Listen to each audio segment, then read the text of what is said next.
Alrighty, we are live.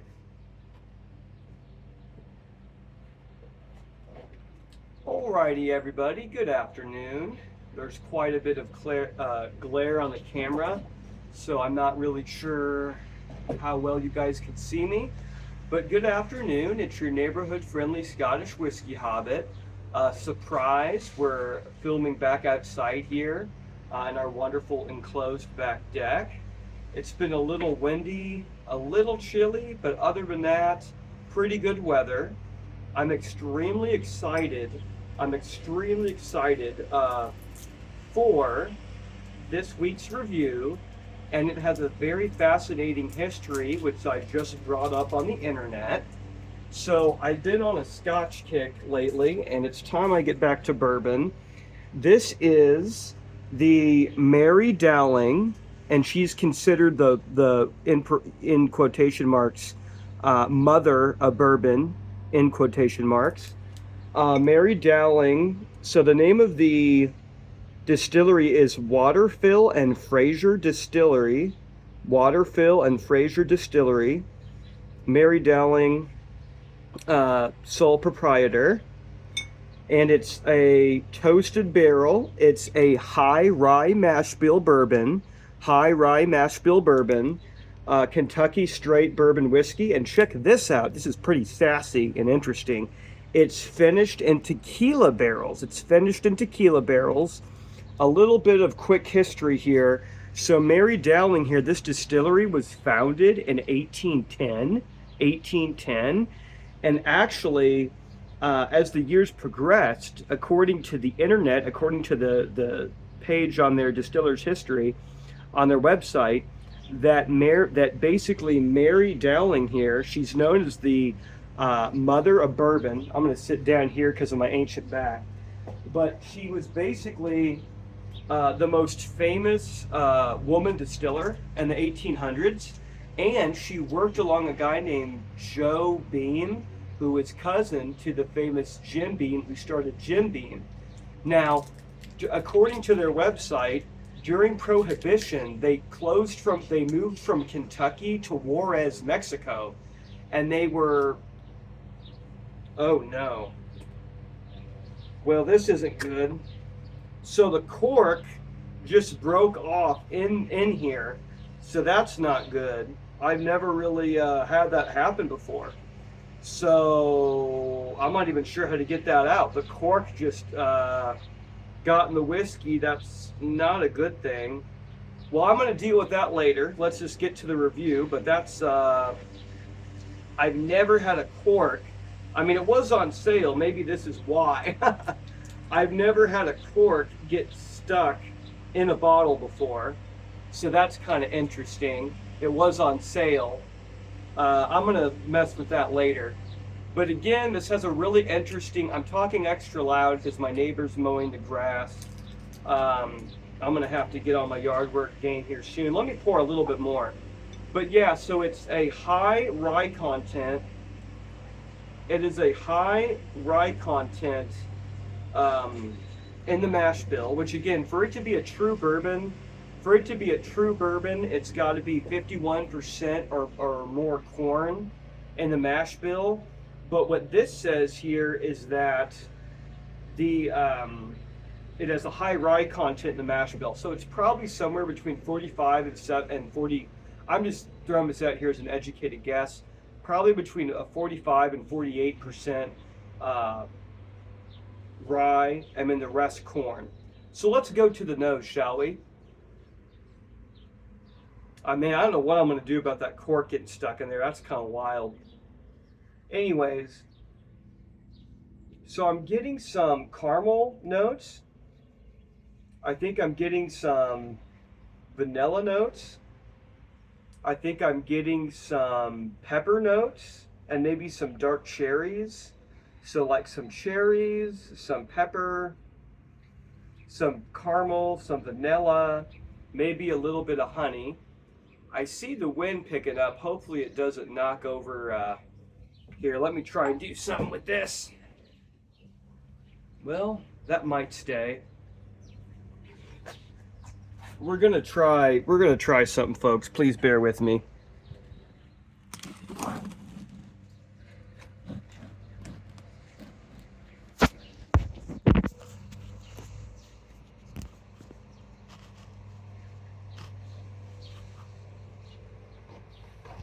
Well, we're gonna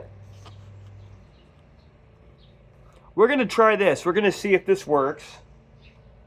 There's a cute kitty cat here behind me too, my neighbor's cat that is always, I also feed him and take care of him, but he's my neighbor's cat, and he gets food and water over there and food and water over here. So let's go to the taste, shall we? I got part of the cork in my freaking, here, let me fish that out. I'm still gonna, well, let me try it here.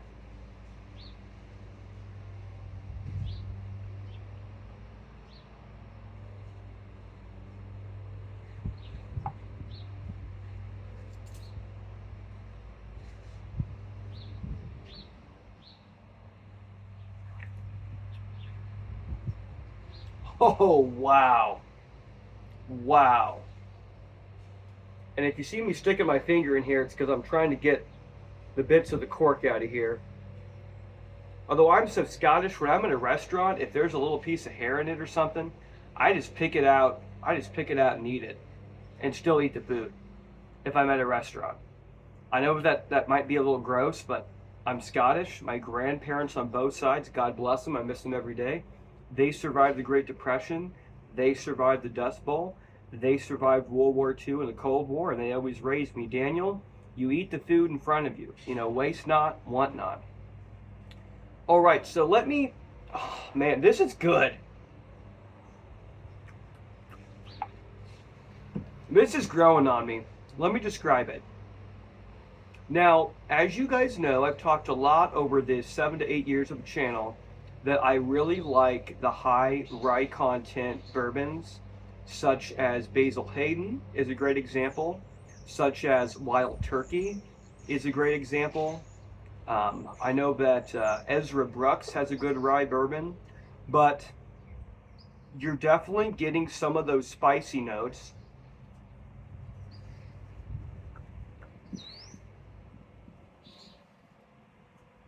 You're definitely getting some of those spicy notes from the rye. Reminds me a little bit of Basil Hayden's. You're definitely getting, I think you're getting some vanilla. I'm getting sea salt.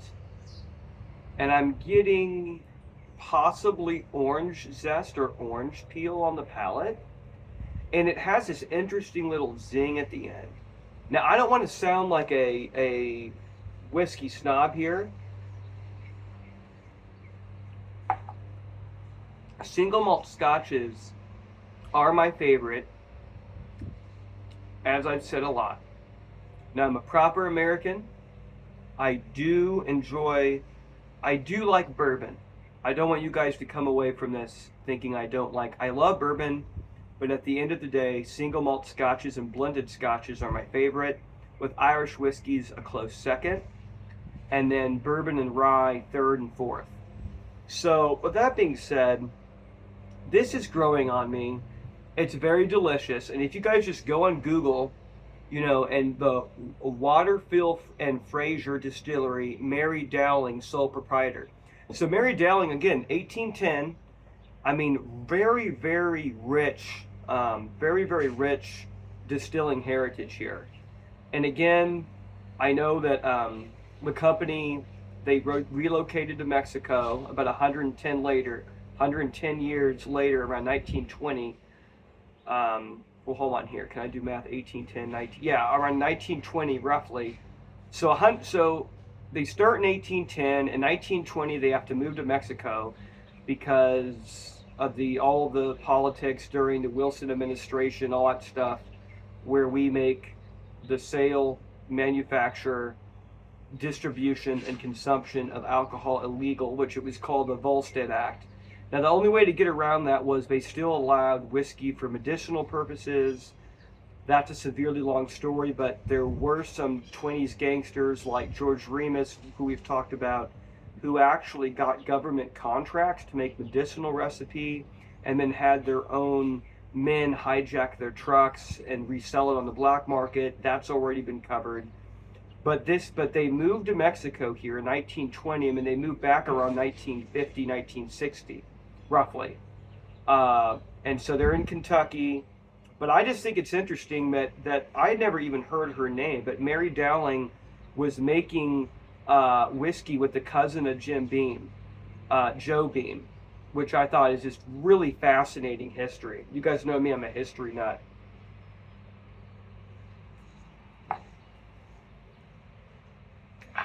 But again, oh, and it's 93 proof. It's a bit sassy, just like a, well, never mind. I was gonna compare, well, never mind. I'm gonna shift gears here. I was gonna be too Scottish. But it's a very sassy and decadent 93 proof, 46.5% alcohol by volume. And again, you get that sea salt, vanilla, definitely that spicy nature for it being rye.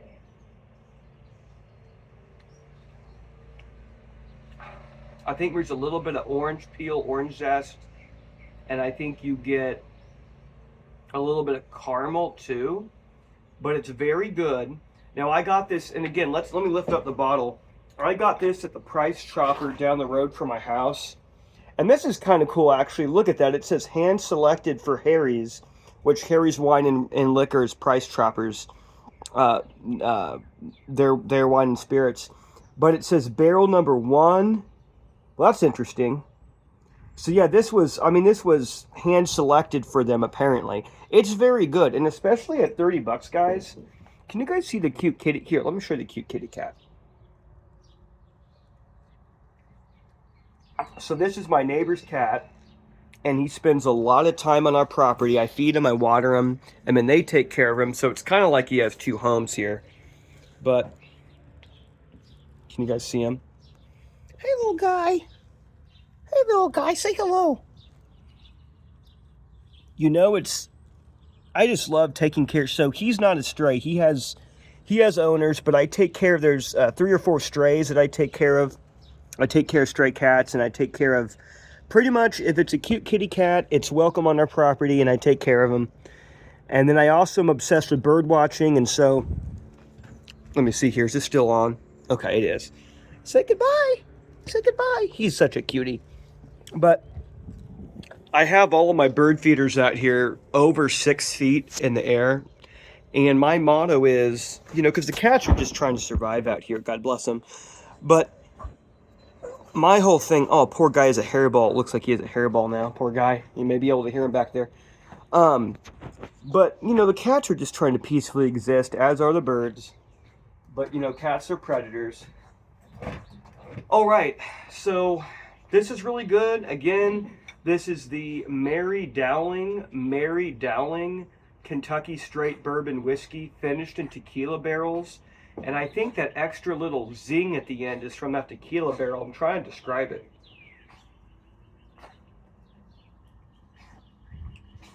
This is a great whiskey. When I'm out here hanging out with the cats, watching birds, or reading a book, or reading a new copy of the Smithsonian. Oh, I'm a member of the Smithsonian Institution. And the funny thing is, I've had a typo on my membership card for 4 years. For 4 years, a typo. They have my middle name spelled wrong. And I've talked to customer support, and it's a long story. I love the Smithsonian. I love their magazine. I love their museums and all that. I'm a big patron of the arts and of charity and philanthropy and all that. But the funny thing is, in their system, it has my name spelled separately. But then when I get the magazine and when I get the membership card, it still has a typo in my name. What are we going to do? Anyways, where was I going with this? Yeah, so this is a great whiskey. When I watch baseball, hockey, or football, before and after I dive in bed with my beautiful wife, who is the most stunningly beautiful woman in the world. And that reminds me, some of my friends have said, Daniel, we love your YouTube channel, but you repeat yourself a lot. Yes, I do repeat myself a lot, and I think there's several reasons for it. But oh, that's a cardinal. You guys hear the cardinal?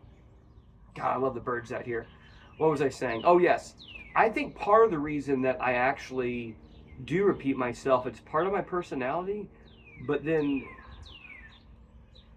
I feel like I just love and adore my wife so much, and I'm Scottish, and I'm very loyal, very loyal. I feel like I have to say something about her in every video. Now, truly, is it necessary or proper? Maybe not, but it's just kind of who I am as a person, you know? Just like I don't have to talk about how much I like Star Trek and bird watching in every video, but I throw that in there a lot. I'm a creature of habit. I want to shift gears for a second. I want to thank each and every one of you of taking the 20 minutes or so out of your day to watch my video. Please like and subscribe and share if you haven't already, and just be a kind human. I'm getting ready to wrap up, and I still can't believe, look at this, guys, this is hilarious. I'm gonna try getting some tweezers, but can you see there's a cork in here?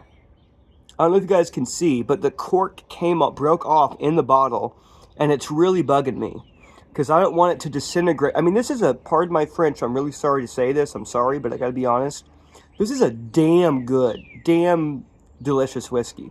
And I'm sorry to use the profanity, but it really is very tasty. And so the thought that this cork is stuck in here is kind of freaking me out.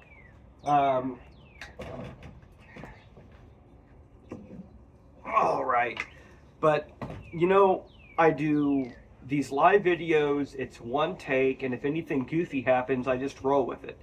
It's kind of like how I've been a drummer and a musician for a really long time, although it's really rare. I don't think the group of musicians that come over and jam with me, who are old band members of mine, I don't think we practiced since October, November, so it's been forever.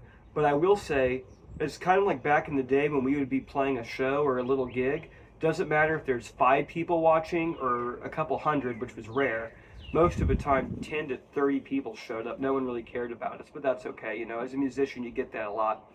But anyways, you know, playing death metal, and it doesn't matter if it's 5 people or 300 or 400. If we make a mistake, we just keep rolling. You just got to keep going because you're live, right? So you can't go back and fix the error, but you just try and in that moment collect yourself, a couple of deep breaths, and keep rolling.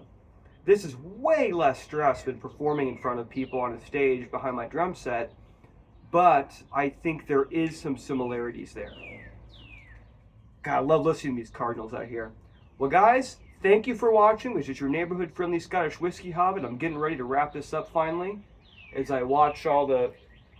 I'm really glad I got to show you my kitty friend out here. I just love all the animals out here. All animals are welcome on our property. All of them. What was I saying? Oh yes, thank you for watching, everybody. God bless. Be a kind human.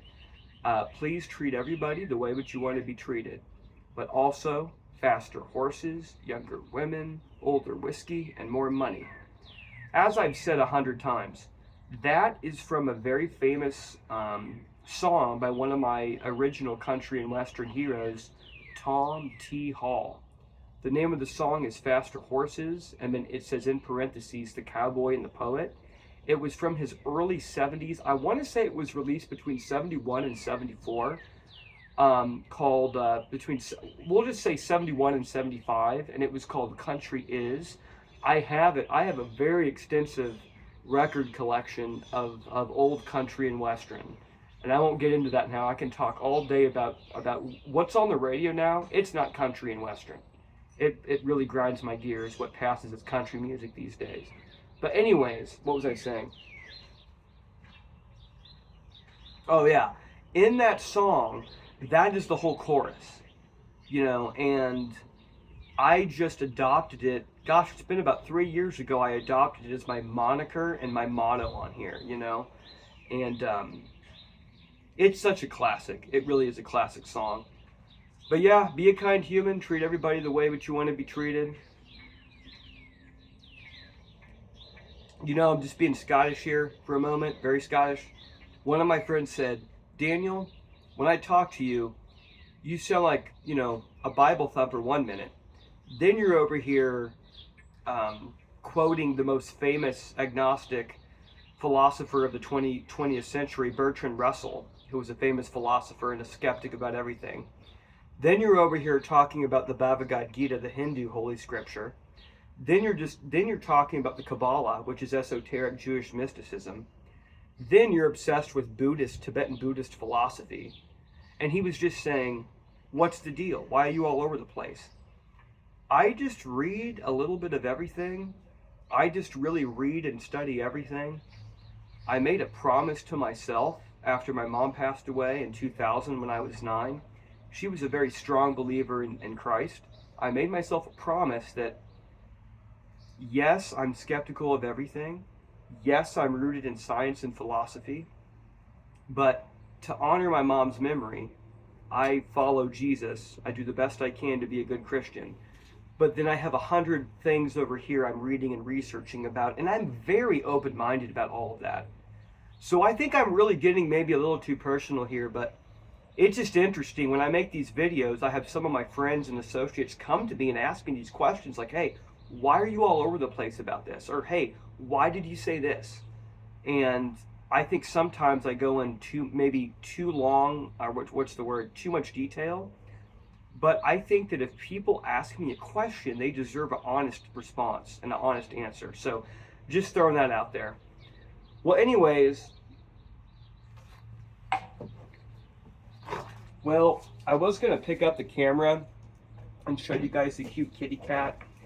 But if I show you where he's at right now, you're going to see that part of our deck is covered with leaves, which may not look too tidy. And my supermodel brunette bride, who's the best thing to ever happen to me, she has always told me, hey, when you make these videos, if it looks messy or disheveled, don't film it.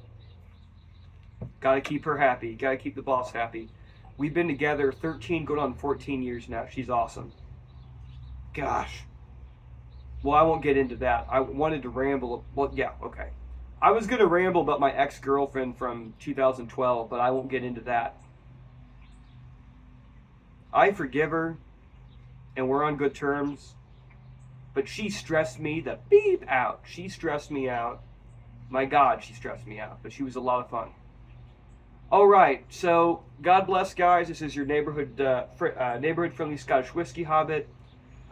This is really good. Again, one more time, this is the Mary Dowling, who she's considered the mother of bourbon. Kentucky straight bourbon whiskey, finished in tequila barrels. Oh, and let me give it a score. I've been rambling. Scotsman, we ramble. Don't tell anybody, but I'm only 50% Scottish. This is a very sassy 93%, very sassy. To give us a score for taste, for quality, for bang for your buck, especially taking into account the fact it was 30 bucks, I would give this, I think, a 87 to a 92. I'm gonna round. I'm just gonna say I'd give us an A-, and I truly mean that. I mean, I'm pretty easy to please, but the fact, yes, pardon my French, I'm a little pissed off that the cork broke off in there. I'm not sure what the heck it's gonna be like remember that game of Operation where you have to get the tweezers and get that little piece out? That's gonna be me later trying to get this freaking broken cork out. But it's very good. So I give it an A-, we'll say a 90 to a 93. I'm gonna bump that score up a little bit. I admit that I'm maybe a little bit excessively generous with some of the scores on this channel, but it depends on how tasty, smooth, and delicious is it, and then B, how much did I pay for it? This was on sale for $29.99 at the Price Chopper down the road from me. I won't buy scotch there because they're way too expensive, but the weird thing about them is on their bourbons and on some of their ryes and on some of their Irish whiskeys, they got some bargains there, but their single malt scotch prices, I'm sorry. I would much rather just buy my scotch from my wonderful work, which is the #1 company in America, or I would just buy some of my single malt scotch from Total Wine. Well, guys, God bless. Thanks for watching. This is your neighborhood-friendly Scottish whiskey hobbit signing out. I probably should have ended this review about 5 to 9 minutes ago, but what the heck here? I've heard from some people they like it when I kind of go on these little tangents, and so I wanted to just throw a little bit of extra rambling in this week's review. Be a kind human. Treat other people the way you want to be treated. Read good books. Jesus loves you. And go Chiefs and go Royals. Okay, guys, take care.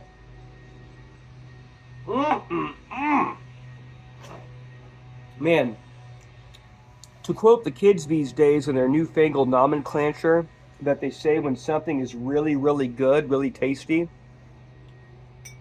this bourbon slaps. I severely approve. Happy trails, guys. Goodbye.